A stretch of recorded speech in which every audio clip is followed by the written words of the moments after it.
Good morning mga kakaon. Narito naman tayo ngayon para magsalo-salo at siguradong mabubusog kayo sa ating bagong menu. Ito yung aking pinakapaboritong ulam.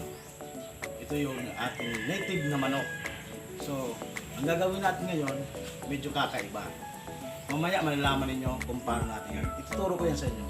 So ngayon nandito, meron tayo ngayon dito ito yung native na manok natin. So kailangan i-marinate muna natin ito sa bawang, sibuyas, tsaka paminta. So tuturo ko sa inyo. Ito, lagyan natin yung bawang, sibuyas, tsaka yung paminta. Ang kagandahan dito, yung native na manok, talagang malinam lang. So, lagyan na natin yung silver swan na patis. Lagyan na natin ng SMG.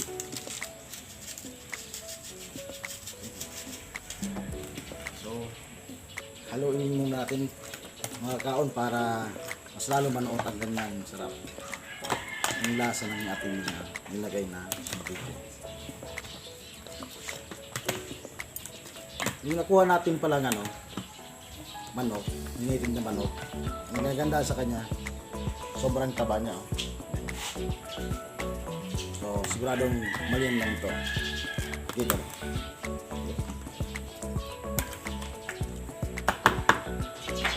So, set aside muna natin ito para i-prepare natin yung ating paglulutuan. Kakaiba ngayon ng proseso ng pagluto natin ng native na manok. Kumuha tayo ng kalahating parte ng dulo ng saging. So mamaya, ituturo ko sa inyo kung paano natin ito gagamitin. Ngayon, kailangan natin, kung sa Bicol, ang tawag sa amin dito ay lublob. Ilulublob muna natin ito para ang purpose nito, para pag linagyan natin ng manok, hindi siya mabubutas. Yung pagmadali yan. Ngayon pala, maaamoy na nyo yung aroma ng saging na ang bango.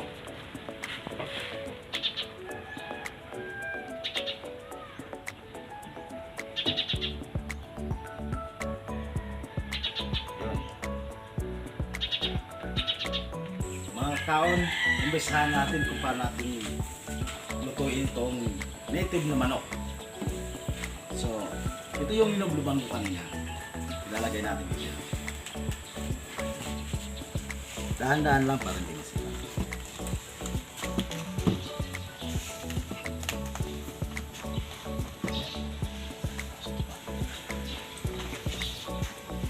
So, doblehin natin para sure. Ayun siya.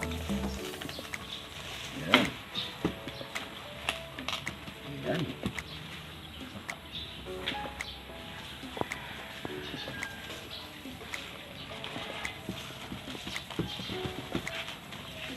Ayan. Tapos ito, yung minarinate nating native na manok, lalagyan natin dito. Buhos natin.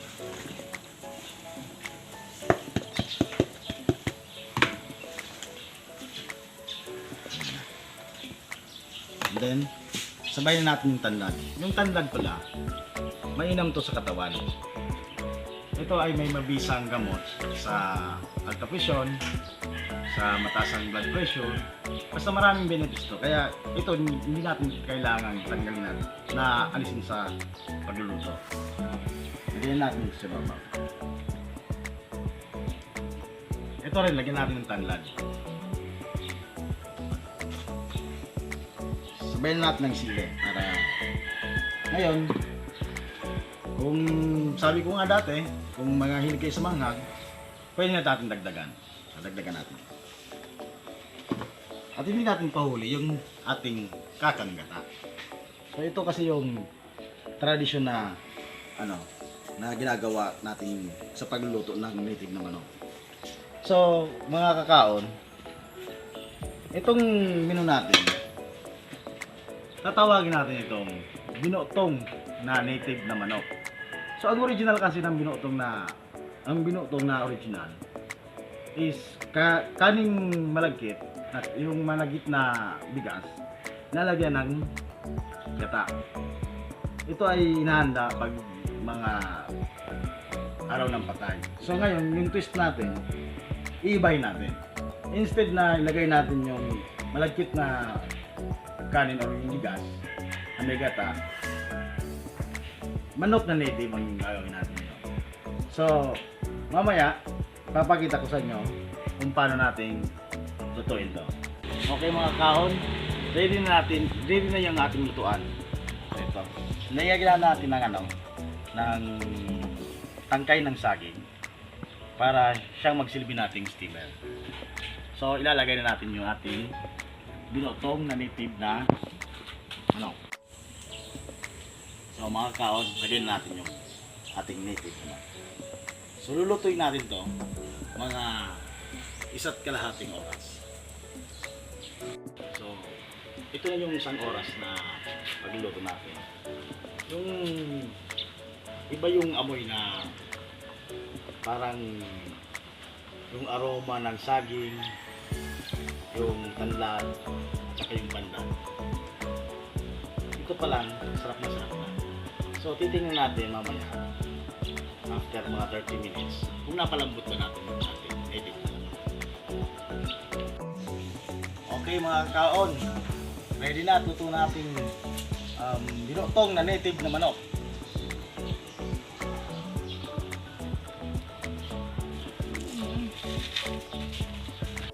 Okay mga kaon, ready na po ang ating binutong na native na manok.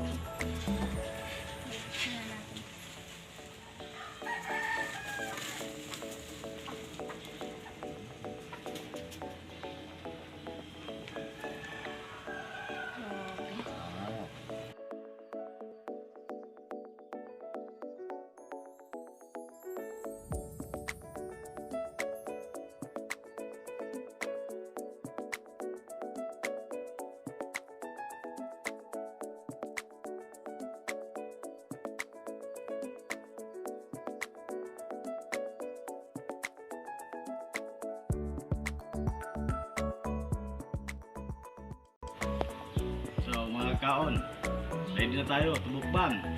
So, papakikilala ko pala sa inyo ang aking master taster, si Kokoy. So, bago tayo kumain, pray muna tayo. In the Father, Son, and Holy Spirit. Dear Lord, thank you po sa blessing sa pagkain namin ngayon. Sana po bigyan po kami ng mas marami pang pagkain sa araw-araw. Thank you po. So, ready to mukbang na po ito. Tikman natin. So, titingnan natin ngayon kung talagang napalambot natin yung ating native na manok. Try muna natin. Ano ba gusto mong part, baby? Yung ating master chef. Ito, try natin. Talagang malambot. Try mo to. Sarap to. Try mo. Lambot yan. Oo. Init. Sarap. Yung talaga yung aroma ng native na manok. Lasang fresh na fresh. Yung namamiss mo yung probinsya. Kasi yung mga linagay natin, hindi karaniwang hindi nabibili sa palengke. Dito lang, punta ng backyard, mayroon tayong mga tanim na. So yung lasa nito, sobrang sarap. Yung lasa ng tanlad, tsaka yung dahon, parang pinag-isa. Kasama pa yung native natin. So, ito yung pinaka-favorite ko, yung tanlad. Bago ako kumakain ito, pinipiga ko muna. Tingnan mo. So, ito, dito yung lasa eh. Yung katas ng ng tanlad dyan. So, makikita natin, sobrang sarap na. Diyan kami. Napakasarap talaga. Sarap talaga? O, yun. So, kunin ko nga tayo. Ito yung pinaka-paborito ko rito. Sarap talaga. Sobrang sarap. Ito pa. Siyempre, hindi natin naasin ito. pandan. Kulang ka pa ng ano, tama, ibarat mo.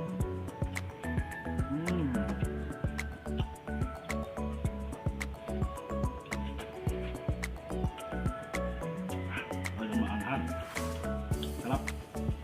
Try mo ito, bibi. Try mo. Master siya. Master taste na ka. Kunin ko yung part na paborito. Yung part na huli.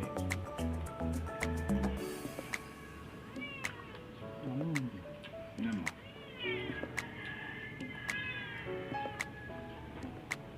So, nabigyan natin ng justisya na kaya natin palambutin yung ating niting na manok gamit lang ng dahon ng saging. Sobrang sarap talaga na. Ibang amoy.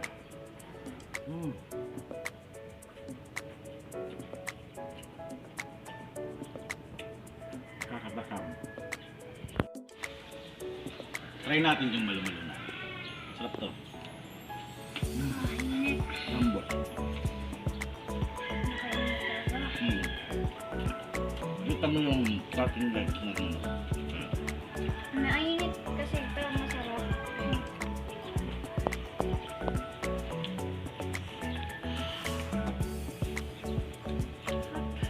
Yung lasa nito, native na native talaga. Pati yung para natin na pagluluto, native na native. So sigurado magugustuhan niyo ito sa mga viewers natin. Magugustuhan niyo ito. Try naman natin.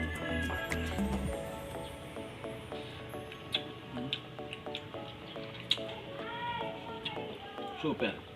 May limnam.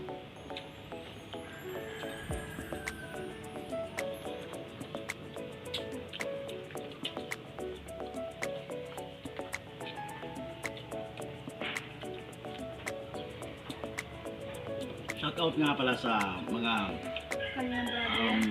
asan? Kanyang brother. Sa pinsan ko na si Ferrero. Si Richard Lucila. Hindi ko ngayon alam kung nasa saling bansa siya ngayon. O nasa Pacific Ocean siya. Pinsan, ingat ka dyan lagi. At kay Ma'am Ems o kay Maria, classmate yan. Napasyabaw niyan, nasa New Jersey siya. So shout out sa inyo.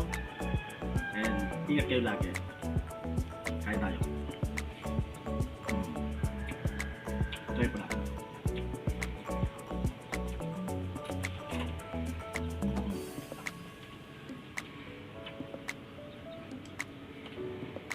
Sino pa? Sarap talaga.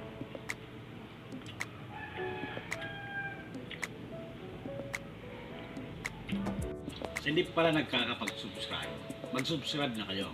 At huwag niyong kakalimutan na mag-like and share. So, kain tayo.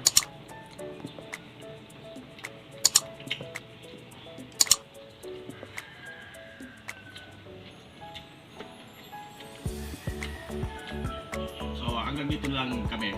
At makaksing uulan. So, Diyos mabalos po sa inyo, boss. So, tara! Kaon! Bicol, Dragon.